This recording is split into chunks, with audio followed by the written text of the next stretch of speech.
Assalamualaikum warahmatullahi wabarakatuh. Waalaikumsalam warahmatullahi wabarakatuh. Bismillahirrahmanirrahim. Alhamdulillahi rabbil alamin. Wassalatu wassalamu ala ashrafil anbiya'i wal mursalin, Sayyidina wa habibina wa syafi'ina wa maulana Muhammad wa ala alihi wa ashabihi ajma'in.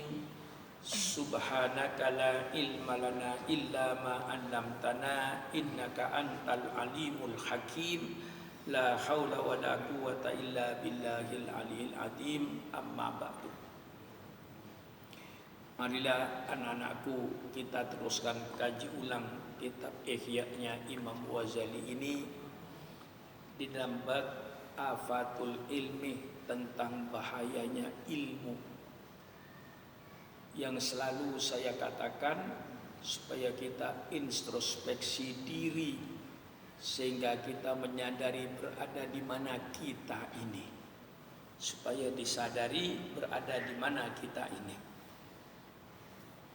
Wa qala Isa alaihissalam, kaifa yakunu min ahlil ilmi man masiruhu ila akhiratihi wa huwa muqbilun ala tariqi dunyahu.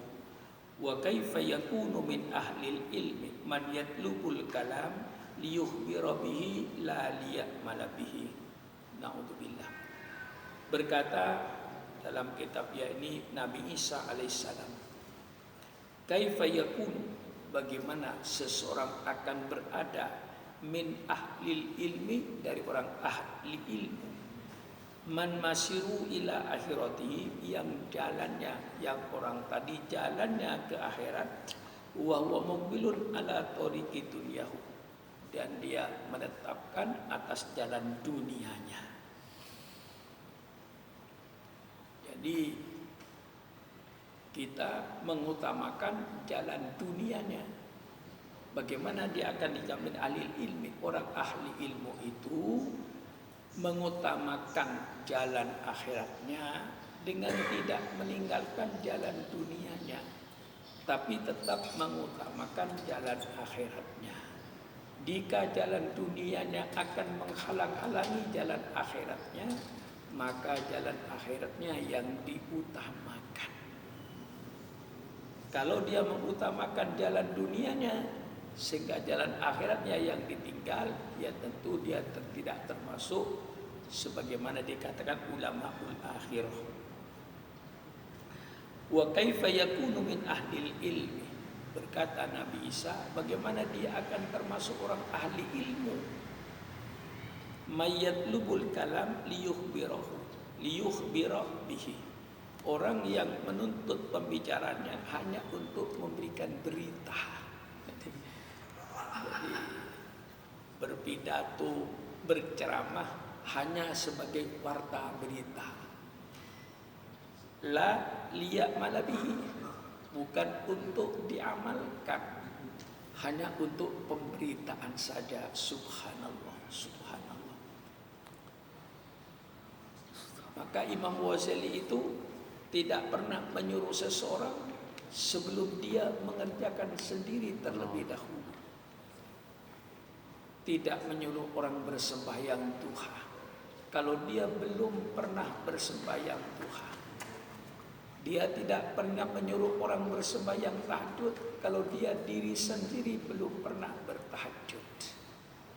Nah, maka di sini dikuatkan wa kaifa yakunu min ahlil ilmi, bagaimana dia akan berada golongan orang ahli ilmu, man yatlubul kalam liyukhbira bihi, orang yang menuntut pembicaranya hanya untuk sebagai berita, pemberitahuan. Sehingga sekarang ini yang berkembang di tengah masyarakat itu yang terbanyak Islamologi, pengetahuan tentang Islam, bukan pengamalan tentang Islam.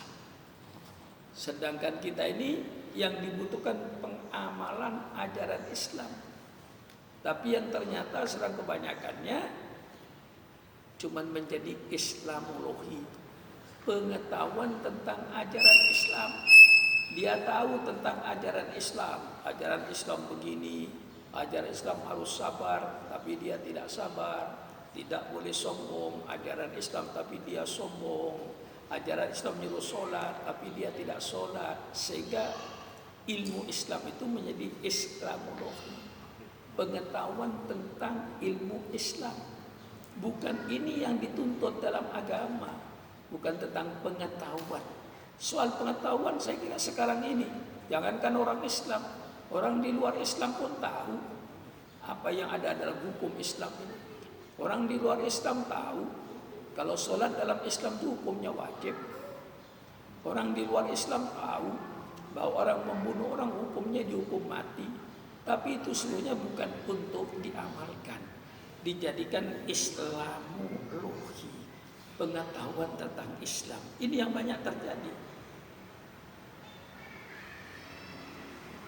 Wa kaifa yakunu min ahli ilmi man yatlubul kalam liyukhbira bihi la liya'mala bihi, bukan untuk diamalkan. Saya menyampaikan ceramah ini bukan untuk diamalkan oleh Anda, cukup sebagai pengetahuan Anda. Na'udzubillah, na'udzubillah, na'udzubillah. Wa qala Saleh Ibnul Kaisan Al-Basri, adraktu as-suyuh wa hum yata'awwaduna billah minal fajir al-alim bis sunnah. Berkata Imam Saleh bin Kaisan Al-Basri, adraktu, saya mengenal as-suyuh, syekh-syekh, ulama-ulama, wa hum yata'awwaduna billah, dia minta perlindungan kepada Allah, minal fajir al-alim, daripada orang yang ahli maksiat tapi dia alim. Pekerjaannya berbuat maksiat tapi alim, ayat Qur'annya hebat, hadisnya hebat, barangkali sampai kaidah usul fikihnya hebat, tapi perbuatannya perbuatan maksiat. Ini kata Imam Saleh bin Kaisan Al-Basri, saya menjumpai ulama-ulama yang mereka minta perlindungan kepada Allah dari orang yang ahli maksiat tapi dia alim bis sunnah, dia alim dengan sunnah Rasulullah, barangkali bisa hafal ribuan hadis, na'udzubillah, na'udzubillah, na'udzubillah, tapi tidak diamalkan. Ini sekarang yang terjadi, agama Islam itu hanya menjadi Islamologi, pengetahuan tentang Islam, bukan pengamalan ajaran Islam. Pengetahuan Islamnya mungkin gelarnya bisa profesor, doktor, tapi pengamalannya sejauh mana? Mungkin orang menyebut dia syekh, orang menyebut dia ulama hebat, karena dia memiliki pengetahuan tentang Islam. Tapi Islam itu bukan untuk dijadikan pengetahuan. Ilmu Islam itu untuk diamalkan oleh kita semua, pengamalannya itu yang pokok. Sehingga para wali songo masuk ke Indonesia ini, yang waktu itu bangsa Indonesia termasuk suku Jawa memakai baju Hindu, memakai baju Buddha, tapi mereka dengan sukarela lepaskan baju Hindunya, lepaskan baju Buddhanya, dia ganti dengan baju Islam tanpa ada penumpahan darah. Ini sejarah di Indonesia. Mungkin tidak sama dengan sejarah-sejarah di negara lain. Tidak pernah ada berita sejarah tentang pertempuran, peperangan antara Wali Songo, pengikut Wali Songo dengan orang Jawa atau dengan orang, tidak ada sejarah pertempuran itu. Karena mereka apa? Mereka tidak memakai hanya Islamologi, tetapi pengamalan daripada ilmu Islam itu yang dipentingkan. Wali Songo mengamalkan, menghadapi rakyat kecil dengan sopan, tidak membeda-bedakan, tidak ada kasta dalam Islam. Semuanya di hadapan Allah itu sama. Akhlaknya ditampakkan, kebersamaannya, kesopanannya, santunnya terhadap orang, kedermawanannya. cara menolong orang, itu semuanya oleh Wali Songo diperlihatkan. Saya untuk umat, bukan umat untuk saya. Perbuatan baik apa yang akan sesungguhkan kepada umat ini. Nah, ini yang menjadi watak akhlak daripada Wali Songo ini. Maka dengan perbuatan pengamalan mereka tentang Islam itu, suku Jawa yang pakai baju Buddha, pakai baju Hindu, dengan sukarela dia lepaskan bajunya, dia ganti dengan baju Islam. Karena apa? Karena contoh pengamalan dakwah Rasulullah Sallallahu Alaihi Wasallam, keberhasilannya adalah karena Rasulullah yang menunjukkan akhlakul karimahnya. Ada seorang Yahudi miskin, nenek-nenek di tepi jalan. Tiap pagi Rasulullah memberikan kepada dia apa yang ada, kadang-kadang susu, kadang-kadang kurma. Dengan tidak pernah menyebut namanya, bahwa saya memberi itu nama saya Muhammad, Rasulullah tidak. Diberi saja. Orang Yahudi yang miskin ini dengan tidak pernah menyebut nama, sehingga orang yang miskin berpikir, siapa yang selalu memberi saya makan tiap pagi sehingga saya tidak kelaparan. Tidak tahu. Tapi setelah mendengar bahwa ada orang bernama Muhammad meninggal dunia yang disebut Nabi, dia mendengar. Semenjak itu lalu tidak ada lagi yang memberikan susu, memberikan kurma. Lalu dia yakin bahwa yang ngasih saya tiap hari makan itu mesti yang bernama Muhammad ini. Karena dengan meninggal, berita meninggalnya dia itu, tidak ada lagi yang memberikan makan kepada saya. Subhanallah, subhanallah. Ini sudah menunjukkan akhlakul karimahnya, mengamalkan akhlak Islam.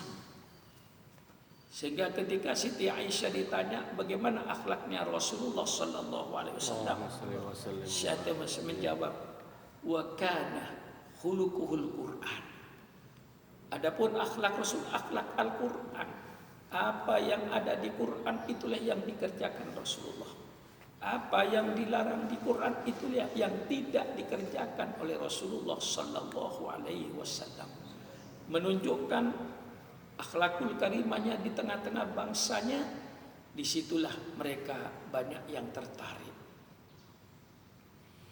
Ketika dia hijrah ke Taif, apa yang terjadi? Dilemparin batu oleh anak-anak yang ada di Taif itu. Kemudian malaikat Jibril menawarkan jasa. Hai Muhammad, angkat tanganmu, minta kepada Allah. Kami para malaikat siap untuk menggerakkan bukit-bukit di Taif ini untuk menghibit penduduk Taif ini. Subhanallah. Dia mengamalkan tentang Islam Rasulullah itu. Bukan pengetahuan tahu kalau Islam itu begini, tahu kalau Islam begini. Ini sekarang ini pada umumnya Islam itu dijadikan ilmu pengetahuan. Sehingga hebat ilmu Islamnya. Ilmu tafsirnya hebat, ilmu hadisnya hebat. Tapi tanya pada dirinya, bagaimana pengamalannya dengan ilmu-ilmu itu yang dia miliki. Jadi yang terpenting pokoknya pengamalan. Ketika malaikat menawarkan jasa kepada Nabi Muhammad, apa jawab Nabi Muhammad? Bukan itu Jibril yang saya minta, saya diutus untuk mereka. Kalau mereka musnah semua, kepada siapa saya diutus? Allahumma hdi qaumi fa innahum la ya'lamun. Ya Allah, berikanlah hidayah kepada umatku. Jangan diadab, jangan disiksa karena dia menyakiti aku, tapi berikanlah kepada dia hidayat. Sesungguhnya mereka itu menyakiti karena belum mendapat hidayah. Mencari manusia semacam ini saya kira susah. Maka lu jadikan Rasulullah uswatun hasanah, suri teladan itu sangat tepat, suri teladan dalam perbuatan. Maka jangan dijadikan kita nuntut ilmu di pesantren-pesantren, nuntut ilmu di perguruan tinggi hanya untuk menuntut pengetahuan tentang Islam. Ingin tahu tentang Islam, bukan untuk mengamalkan apa yang dia tahu. Mestinya mengamalkan apa yang dia tahu. Sehingga di sini suatu keanehan adraktus suyuh. Kata Imam Soleh Kaisan Al-Basri, adraktus suyuh, saya menemui ulama-ulama syekh-syekh, wahum yata'adwaduna, mereka minta perlindungan dengan Allah. Dari mana?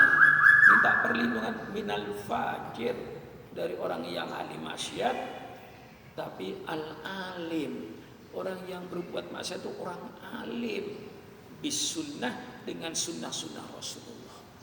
Ya itu namanya mungkin dalam yang sebelumnya di mana Sayyidina Umar berkata, inna akhwafa ma'afu alaikum al-munafiqul alim.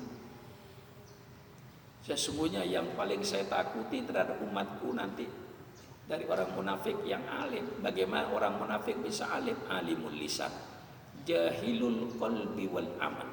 Islam hanya dijadikan ilmu pengetahuan. Maka usikum wa iyaya binafsi bitaqwa. Mari kita usahakan apa yang kita tahu tentang Islam, mari kita amalkan. Apa yang kita tahu dari Islam, mari kita amalkan. Jangan sampai Islam hanya dijadikan ilmu pengetahuan, hanya untuk tahu, bukan untuk dipraktikkan.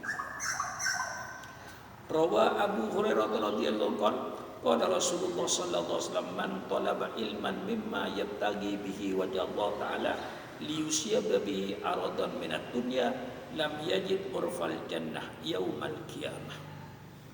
Meriwayatkan Abu Hurairah radhiyallahu anhu berkata, bersabda Rasulullah sallallahu alaihi wasallam, man talaba ilman, barang siapa menuntut ilmu, mimman yabtaghi bihi, dari apa yang seharusnya untuk mencari keridhaan Allah, wajhallah, atas muka Allah, keridhaan Allah, tapi dalam arti liyusiba, untuk menimpa kepada dia dengan ilmu tadi aradon minad dunya, harta dari dunia ini, lam yajid urfal jannah yaumal qiyamah, dia tidak akan mencium bau surga pada hari kiamat. Na'udzubillah. Maka itu jangan dipergunakan ilmu agama itu untuk mencari kepentingan-kepentingan dunia yang telah saya jelaskan hari-hari sebelumnya.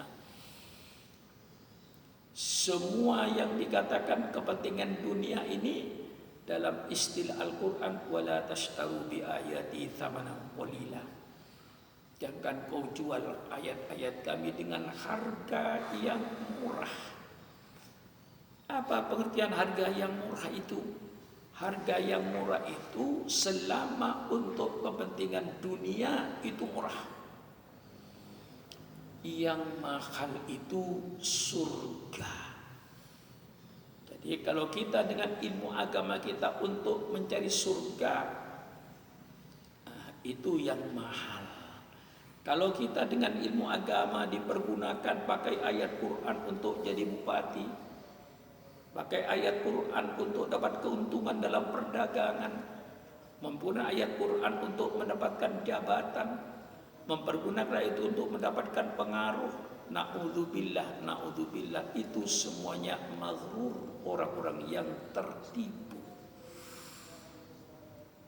Disinilah selalu alhamdulillah setiap hari kita membahas hal-hal seperti selama kita baca sampai selesai. Wa qad wasafallahu ulama asu bi akli dunya bil ilmi wa wasafa ulama al akhirah bil khusyu' wa zuhud. Dan Allah telah memberikan sifat kepada ulama-ulama su, ulama-ulama yang jahat, biaklid dunia, dengan memakan dunia ini, bil ilmi, dengan ilmunya. Kita menyadari bahwa kita masuk surga ini semata-mata karena rahmat Allah. Maka kita jangan mengandalkan kepada perbuatan kita. Sudah banyak sholat, banyak puasa, banyak ini, banyak ini. Pertanyaannya, diterima oleh Allah perbuatannya itu? Kita beramal menjalankan perintah Allah untuk mencari keridhaan Allah. Kita menjauhi larangan untuk mencari keridhaan Allah. Dengan keridhaan Allah itu kita dapat rahmat dari Allah. Dengan rahmat Allah itulah kita masuk surga. Wa wasafa ulama al-akhirah, dan Allah memberikan sifat kepada ulama akhirat bil khusyuk, orang yang khusyuk kepada Allah, konsentrasi pikirannya ketika sholat, konsentrasi sholatnya itu tidak pernah salah dalam sholatnya, dalam bacaannya. Apa yang dia baca dia renungkan dalam hatinya. Itulah namanya khusyuk wazud. Dan ulama airatuzad meninggalkan dunia kecuali mengambil menurut hajatnya dan kebutuhannya, tidak berlebih-lebihan. Menurut hajatnya, menurut kebutuhannya. Ya tentu hal ini disesuaikan dengan masyarakat sekitarnya. Kalau dulu misalnya dikatakan sederhana zuhud, kalau makannya kurma dengan air, bolehlah pada zaman itu. Nah, zaman sekarang persilakan. Allah tidak melarang kita memakan yang bervitamin. Kulu min thayyibati ma razaqnakum. Dari yang baik-baik daripada rezeki-rezeki Allah yang bervitamin, persilakan. Yang dilarang oleh Allah, jangan berlebih-lebihan. Kulu washrabu wala tusrifu. Makanlah kau dan minumlah kau, tapi jangan berlebih-lebihan. Ini selalu perintah Allah. Dan saya kira kalau kita menjalankan perintah Allah ini, insya Allah kesehatan kita akan terjamin. Nahnu qaumun la na'kul hatta naju wa idza akalna lam nashba. Kami kaum yang tidak makan kecuali merasa lapar, dan kalau makan tidak sampai kenyang. Hilang rasa lapar, berhenti. Ini hadis ini dijadikan nasihat dokter setelah orang sakit emah. Baru dokter berikan nasihat, oh engkau sakit emah, kau jangan sampai merasa lapar ya, di tasmu selalu kau bawa roti, merasa lapar makan, jangan sampai kenyang ya, jangan terlalu kenyang. Kau punya sakit emah. Rasulullah 1400 tahun yang lalu sudah memberikan nasihat sebelum sakit emah. Ini baru nasihat setelah sakit emah. Lah kalau kita jalankan semua ini, Masya Allah. Kata Imam Ghazali ini, kalau kau makan, punyalah makananmu itu selama 27 kali dikunyah. Subhanallah. Mana ada kamu nanti berbuka, baru makanan dibelah dua langsung ditelan. Padahal perintah itu kita diciptakan gigi ini gunanya untuk apa gigi ini? Untuk menghancurkan makanan sehancur-hancurnya. Kalau 27 kali kita mengunyah, mungkin itu makanan lebih lembut daripada bubur, lebih halus daripada bubur, masuk ke dalam usus. Usus tidak punya beban. Mengapa tidak punya beban? Sudah hancur makanan ini. Babat kita tidak punya beban, halus, vitaminnya banyak, keluarnya masih sedikit. Ampasnya itu, limbahnya mesti sedikit. Kalau kamu barangkali limbah dengan yang dimakan jadi 2 kali lipat limbahnya itu, karena mengembang. Nah, ini perintah semuanya di Islam ada, itu kita amalkan. Begitu makan merasa kenyang, berhenti, selesai. Makan dikunyah, insya Allah kita jauh daripada penyakit. Jadi ilmu Islam itu bukan untuk dijadikan warta berita. Ya istilahnya yang keren, Islam itu bukan dijadikan Islamologi, dijadikan pengetahuan tentang Islam, tidak, tapi untuk mengamalkan tentang Islam ini. Wa wasafa ulama al-akhirah bil khushu'i wazzud, dan Allah memberikan sifat tentang ulama akhirat itu bil khusyu', orang yang khusyuk, tekun, konsentrasi ketika sujud kepada Allah, membaca subhana rabbiyal a'la, betul-betul dalam hatinya subhana rabbiyal a'la wa bihamdih. Apa yang diomongkan oleh lidahnya dirasakan oleh hatinya.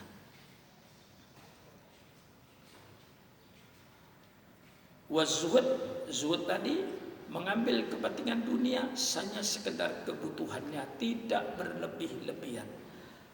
Faqala azza wa jalla fi ulama'id dunya, maka berkata Allah Subhanahu wa taala ulama dunia, wa idza akhadal mitsaqal ladina utul kitab litubayyinannahu linnas wa la taktumunahu fanabaduhu wara'a dhuhurihim washtaru bihi thamanan qalila. Dan ingatlah ketika Allah mengambil perjanjian dengan orang-orang yang diberi kitab supaya kalian menjelaskan kitab ini kepada manusia, wala taktumunahu, dan jangan kau simpan, sembunyikan kitab ini, fanabadhuhu wara'a dhuhurihim, maka mereka sebagian membuang, melempar, melepaskan ayat kitab itu wara'a dhuhurihim, di belakang pundaknya, washtaru bihi thamanan qalila, dan dia membeli dengan itu dengan harga yang murah. Ditukar ayat-ayat Allah untuk kepentingan dunia. Inilah selalu setiap sore saya baca, sebenarnya usikum wa iyaya binafsi bitaqwallah.